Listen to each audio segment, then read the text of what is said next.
Sir, today I'm appearing as the agent and settler for David Hall. Okay. Okay. Could you get Mr. Hall for me then, sir? Where is he? I go by that name, sir. My name sounds exactly like the defendant's, and I'm here to settle that matter today. So are you and David Hall one and the same person? I'm not a person, I'm an individual. David Hall is a person. Okay. I am are the you agent for and that David name. Hall one and the same individual? I go by the name David Hall, sir, and Okay. I'm here about that matter today. Okay.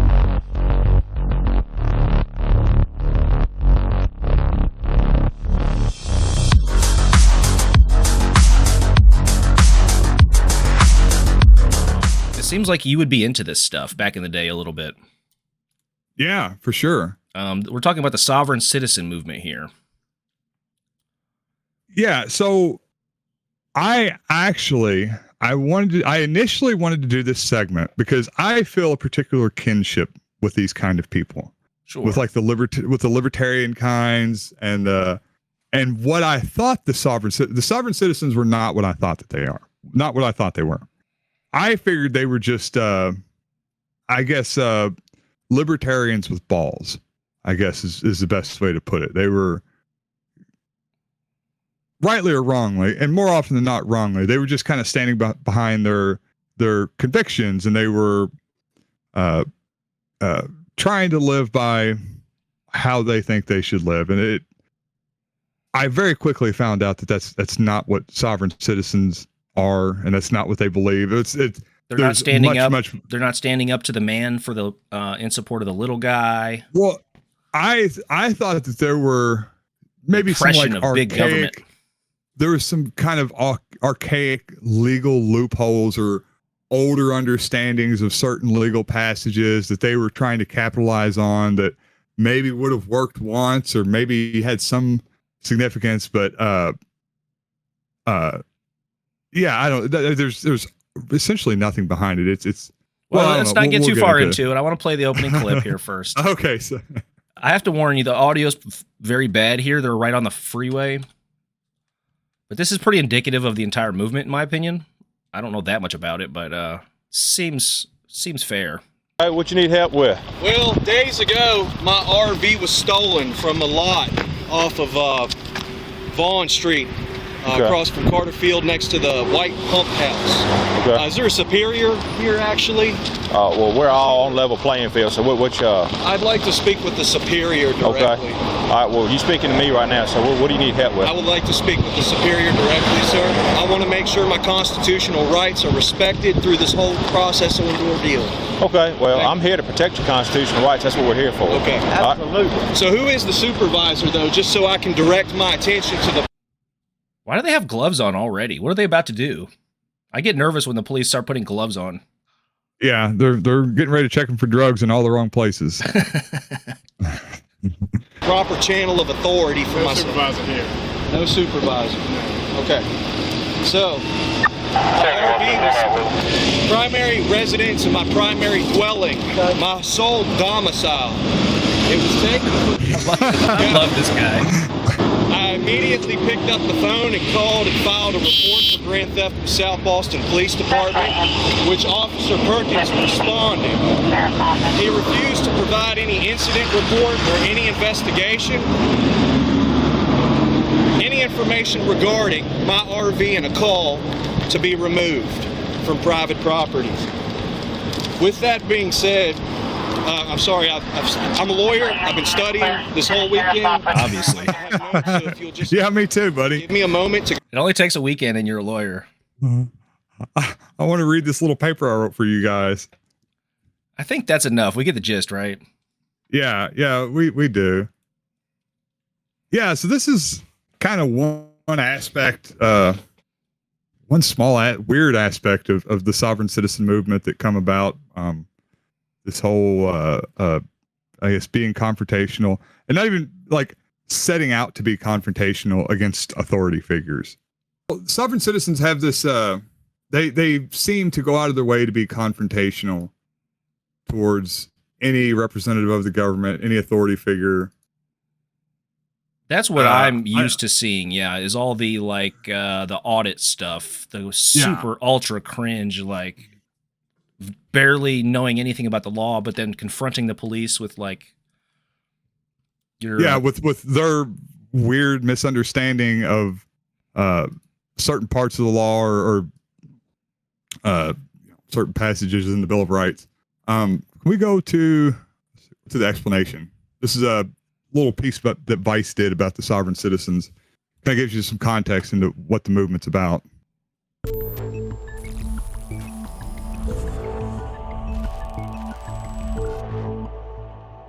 do your The thing about research. QAnon is that it kind of absorbs and easily blends with any other conspiracy theory-driven movement. So you get The latest movement to glom onto Q? The sovereign citizens. These guys have been around for decades, spinning out from radical right-wing movements in the 1970s. It's sort of a loose collection of anti-government extremists and tax protesters who believe that they aren't bound by normal U.S. federal law. Because this is an anti-government movement, they don't recognize the legitimacy of government forces in any way. This has motivated them to take some very extreme and dangerous actions. Conveniently, that anti-government view also gets the sovereign citizens out of all the pesky stuff normal people do to maintain a functioning society, like paying taxes and following regular laws. I often compare them to kind of like anarchists, but they've developed their own kind of alternate legal system, which they believe. Yeah, allows them you to stop be it there. more We conventional. got to get the point. Yeah, so it's this it's a right-wing movement that believes that a person can remove themselves from the what they would view as the illegitimate jurisdiction of the federal government and oftentimes the state and municipal governments. Yeah, as one might expect, they're not too keen on paying taxes, federal fees. So we would notice this from the Cliven Bundy case. He was the rancher out in Nevada that was grazing his cattle on federal land and just refused to pay like the minuscule grazing fee that they were charging him. They had an armed standoff, but yeah, they got a problem, getting licenses, submitting to any authority or government agents like police. And yeah, it was this anti-federalist movement that started in the 60s and 70s from these different tax protesters, essentially, or people that were trying to get out from underneath the jurisdiction. A lot of it, too, was very scammy. So there was a lot of legitimate farms that were having issues with the federal government. I don't know. It was certain fees that the federal government was charging farms that were putting a lot of these farms out of business. And there was these scammers that were going around and selling people the information about how to get out of these fees. And what it was is being a sovereign citizen. They would tell them, hey, you just go and announce this, you say this, and all of a sudden you're not a citizen of the U.S. anymore. You're now a sovereign citizen and you don't have to pay any taxes. Yeah, one of the ideas seems to be that you can volunteer, like being part of the federal government is voluntary in their mind. Yes. So, this is what I was interested in. When I started looking at this, I was wanting to find what is their justifications for doing this. One of the, I guess, predominant justifications is something called straw man theory. And this is going to be good. So, straw man theory is this idea that there is a separation that exists, a legal separation that exists between you, James, the flesh and blood person, and you, James, the legal entity that can take on debt and is subject to the laws and jurisdictions of the land. So, and they point out, and I actually looked at one of my birth certificates, and it's like this too.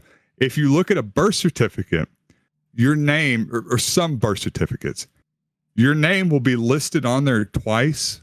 One of the times it will be uppercase, and one of the times it will be, just uppercase first letter, and then lowercase letters. Seems solid to me. This is very important. You're making light of this right now. This is very important. Okay. So there was a practice in ancient Rome called capitis diminuto, which means decrease of the head, which I think is something that happens when you get married. You read a term. it is a thing that would happen during Roman trials where a person could have part of their legal capacity extinguished from the subjection of the Roman Senate. There was a couple different ways for this to happen. You could be kicked out of a certain family, but retain your rights of citizenship and liberty. But it's this really weird, archaic law that they seem to not even understand. That could separate legal entities in the Roman times under Roman courts, and they would recognize this legal separation in Roman times by writing your name separately in uppercase or uppercase lowercase. Yeah, but that was a long ass time ago. This isn't Rome, man. We have a whole different set of like laws. Yeah, we do. Yeah, but they also, I mean, essentially they are like an anarchist type group. There's certainly a lot of overlap in the foundational principles. You know, they don't want to be subjected to authorities to which they did not consent. That seems to be a big sticking point for these sovereign citizens, that they're not consenting to the jurisdiction of federal laws. Sure. Both try to live outside these power structures and live outside and to bring down these power structures. I think the biggest difference I could see probably is just IQ. Like if you take an anarchist and give them a head injury, then they become a sovereign citizen. Basic understanding of how economies work would help out in that scenario. You can't benefit from society and not contribute anything to it. I mean, that's not good. You're just a taker. No. You're just a taker. Which is what the right wingers claim to hate, incidentally, just the takers. Yeah. So I found this. There's this one guy in particular, Bobby Lawrence. He has been referred to in several of the articles I read as a sovereign citizen guru. There's a little clip of him. I think started at like 116. Yeah, I'm looking at it. I don't know if I would. Guru isn't the first thing that comes to mind. No, it's not. It looks like a divorced guy in his tool shed. 116. Yeah.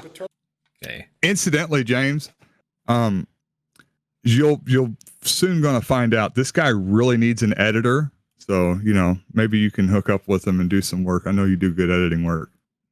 Let's see what. But all right, we'll just set the stage real quick. So he just spent 1 minute and 16 seconds not explaining, but just listing the first two amendments, just listing them. Not, but yeah. So this is what he's going through. He lists the first two amendments, and he's going to explain. Basically, he's going to give the basics of how a sovereign citizen nation should work. Okay. Yeah. I'm curious. I like anarchism. List of grievances. And we have a locally elected law enforcement officer called a sheriff serve that petition with a list of grievances to be redressed by our public servants. That's what the petition means, the right to petition our government with a list of grievances for a redress. Redress does not mean address. We don't care what their opinion is. Useful information. Redress means it must be set right now, immediately. The Second Amendment is there, and there are two liberties in the Second Amendment, and that is the right of the people to form a militia and keep and bear arms. In the formation of that militia, if the sheriff is outmanned when he goes to serve that petition on the governor because an assembly of we the people decided that he was acting outside his parameters, then the sheriff comes back to the assembly, and the sheriff asks the assembly to call up the militia, a nation of Minutemen, to call up the militia and help him serve and enforce that petition on the branch of government that's misbehaving. And that's why we have the First and Second Amendment. You see, but we're not a party to it. We're not a party to the Constitution because we're 14th Amendment citizens. All right, that's good.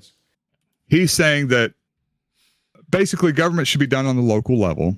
That you would have like a governor that would be an administrator. So if he and his group get together, he and the people that live in his municipality, because he's talking about sheriffs being the representative, so that's on a municipal level. Okay, I'm on board. I like municipalism as well. Big fan. Yeah. They would get together. They would come up with some redress of their grievances or something that they were upset about on the state level, and they would hand this paperwork to the sheriff, and the sheriff would go and serve the governor and tell them that this needs to stop right now, that this needs to change right now. I don't know what's going to happen with the next town over when they decide something different, and then they go and of course, if the governor doesn't do what the citizens of that municipality want him to do, that's what the Second Amendment's for, and that's when you get the militia together. He comes back and he calls the militia, and then the militia goes to the governor, and they enforce the will of the people on the governor. So in lieu of voting, they just form militias and kill the governor and replace him with. Yeah. It sounds like the guy it's pretty worked out. It might just have a couple little rough edges that need to be filled in, but for the most part, it seems like a functioning system. Well, if he is envisioning a new system, why is he talking about the amendments that we currently have? That's what I'm having trouble understanding about this guy. You see my point? Yeah. You can write your own constitution if you can form a new society. So the original society, this gets into some other amazing stuff. The original, in the same way that there are two entities of the United States, there are of you, James, the individual, as the flesh and blood and the legal entity. There are also two, forms, maybe like Goku, of the United States. There was the United States for America, and he has this listed behind him, and the United States of America, which is a corporation that was formed by Abraham Lincoln in the 1860s. And this is kind of where everything went off the rails. This is in the 14th Amendment was passed. Yeah, so all persons born or naturalized in the United States and subject to the jurisdiction thereof are citizens of the United States and of the state wherein they reside. So this right here is when they took away the 14th Amendment, which actually was passed to give citizenship to slaves, freed after the 13th Amendment. So anyways, this is what took away individual sovereignty. And if we could just get back to this point where we were all sovereign, we weren't subject to any jurisdictions, then I think that would be a suitable form of government. Incidentally, Trump most likely will be the one to do that. He's going to bring us back to the original, which will make him the 19th president, because every president since Abraham Lincoln has been an illegitimate president. I think maybe we should get some better minds on the project of forming a new society, maybe, than these guys. For me, it seems like the primary characteristic of these individuals, the sovereign citizen movement, is pronouncing medium-length words slowly in a way to make sure that you understand what they're saying, even though they're not really difficult words. Really strange. My primary domicile.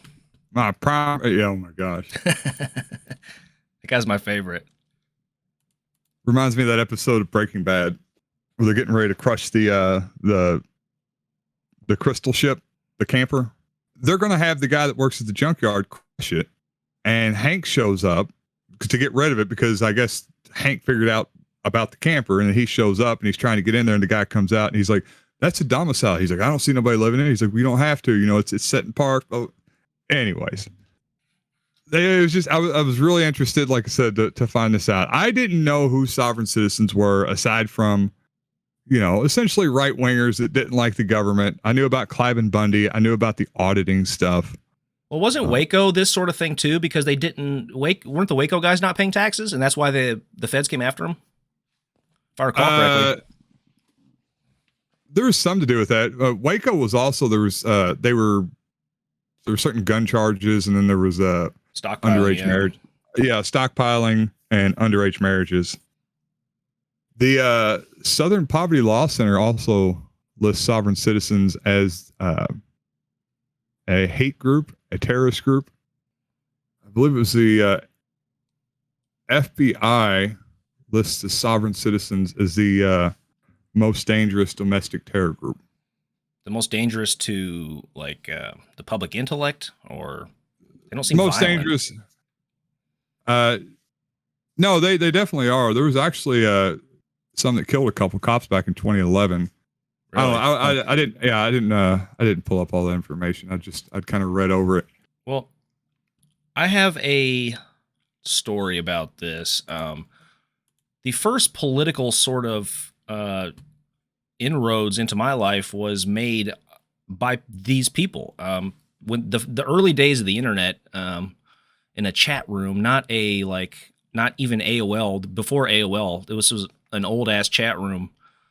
I was convinced by this gentleman that the federal government was not able to tax income, and this is based on some tax code that was sent to me. I read through all of it, and it seemed legit. And this particular individual hadn't paid taxes in over a decade, and they weren't able to do anything about it. Now, I know since then, I believe it was under the Obama administration, the tax code was updated, and I believe they fixed all that shit. But I think there was actually some legitimacy to the idea that the tax code was written in such a poorly designed way that it could be interpreted as to determine that you are not eligible for income tax unless you are living outside of the United States. And this is building off a work by Erwin Schiff, who is one of these tax protester guys. Here's his website. Get out of paying taxes. Income tax is voluntary. There was a bunch of people who were into this stuff and not paying their freaking taxes, which...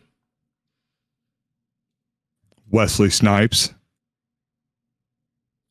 Well, see, the issue is most of these people are probably not making enough to really pay income tax anyway, I assume. They just don't. Yeah, they don't want to file, I guess. But yeah, there was some sort of truth to this, I think. The Supreme Court has looked at this several times at this point, and they've concluded that it's all bullshit. But of course, because it's not, legal loopholes in the law aren't how the law is interpreted. It's interpreted based on judges' interpretations. Yeah, sure. In the late 90s, there was a bunch of people into this, man. Yeah, no, it doesn't surprise me. And I guess this also, you kind of see this as being a common thread across the sovereign citizen movement as just odd interpretations or personal interpretations of laws or legal codes or tax codes and common law. That's what they always say. Isn't that from England, the UK? Isn't that like UK stuff? Yeah, it's English common law. I mean, a lot of our laws are based on English common law, but it's not. Why would that apply to Americans, though? It doesn't even make sense. It doesn't necessarily apply. It's just that a lot of our laws were based on that. That's kind of where we started off when we were creating our own law codes. But yeah, so much of the movement just seems to be personal interpretations. They're like that guy. That guy was a lawyer, and these are their personal interpretations of these particular laws. So actually, it's funny that you brought up DUI guy. I was in preparation for this. I was watching DUI guy did a segment on sovereign citizens. Oh, so I guess really? I guess there's a lot of crossover traffic between his and the audit guy. Anyways, beside the point. But he brought up the old legal adage about a man who represents himself is a man who represents a fool. And I think that's what it comes down to. Like, you can't. Well, of course, the lawyer's going to say that. Yeah, there's a lot of truth to that, though. Like, the law is written for people with a legal understanding to be able to parse it. And you or I might be able to read through there and say, well, it says this, or well, it doesn't say this, or well, this is what this means. And yeah, you really need a professional to kind of parse this stuff. And once you do have a professional parse it, you find out that most of these loopholes that you probably think exist just don't really exist. It's covered elsewhere. It's a misunderstanding of the language. Well, you're not the one who gets to interpret it. The judges, the court systems do. Individual citizens aren't able to interpret law. That's not they're not even able to do that. We have courts for that specific purpose. That's their role. Yeah.